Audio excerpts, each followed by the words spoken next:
Just doing a little walk around of this 1980 C10 pickup, two-wheel drive that I built for our farm as an irrigation truck. You can see the custom used flatbed that I've modified, built the bumper step on, towing points, added lights, and lowered as low as possible for loading ditch tins and pipes and all the things that our guys need to make their day easier. It's got mud flaps to keep the mud off of the cab and LED lights all the way around this truck. I did a simple scuff and shoot on the body. I did no body work. This truck was fairly straight, no rust, and I wasn't too worried about cosmetics on it. So I did a simple sanded it down, did an epoxy primer, and shot it with the Summit Racing's cheapest blue paint that I found in single stage. Original grill, LED lights. I did a through the bumper straight to the frame tow point right here, just for simple tug point if we need it. This truck runs 24/7, 365 days a year, unless we have the water shut off. So it runs almost all the time, puts in a ton of hours idling and driving at slow speeds around the farm. Flatbed has a little toolbox. Like I said, the LED lights. Here's the interior, super plain, easy to clean, easy to blow the dust out of. I did auto meter gauges.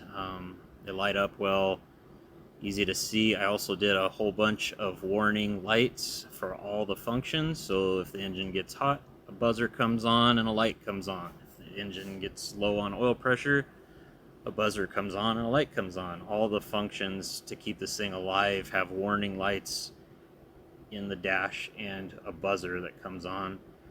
The little aluminum console houses the fuse box and the computer for the engine and transmission. Easy to take off and get to for service. A little switch for the rear mounted light bar for chase lights for the dust, so no one hits them from behind when they're working on the sides of a road, on the dirt roads. This truck never sees pavement. It literally drives around on dirt its entire life. It has not left the farm since it's been here, and it only drives on dirt other than crossing one road. They work at night, like I said, so lots of LED work lights that are easy and cheap to replace. They're just some Amazon specials. There's our warning light.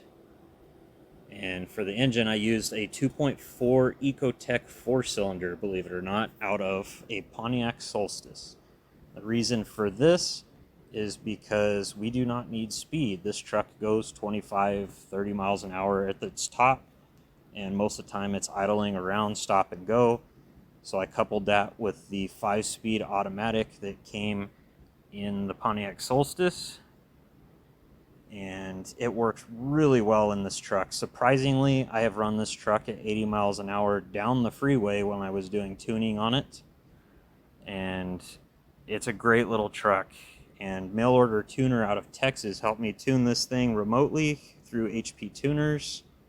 He's awesome. Check Casey out. He's a great guy. He helped me out with many projects, and he's got it dialed in really well. Under the hood, I use as many factory Pontiac parts as possible, so it was easy to go down to the auto parts store and get service parts and or replacement parts. Only thing that is not Pontiac Solstice is the air cleaner, which I worked with Donaldson to size for this 2.4 liter gas engine, and it is a 2-stage tractor filter, just like a John Deere has.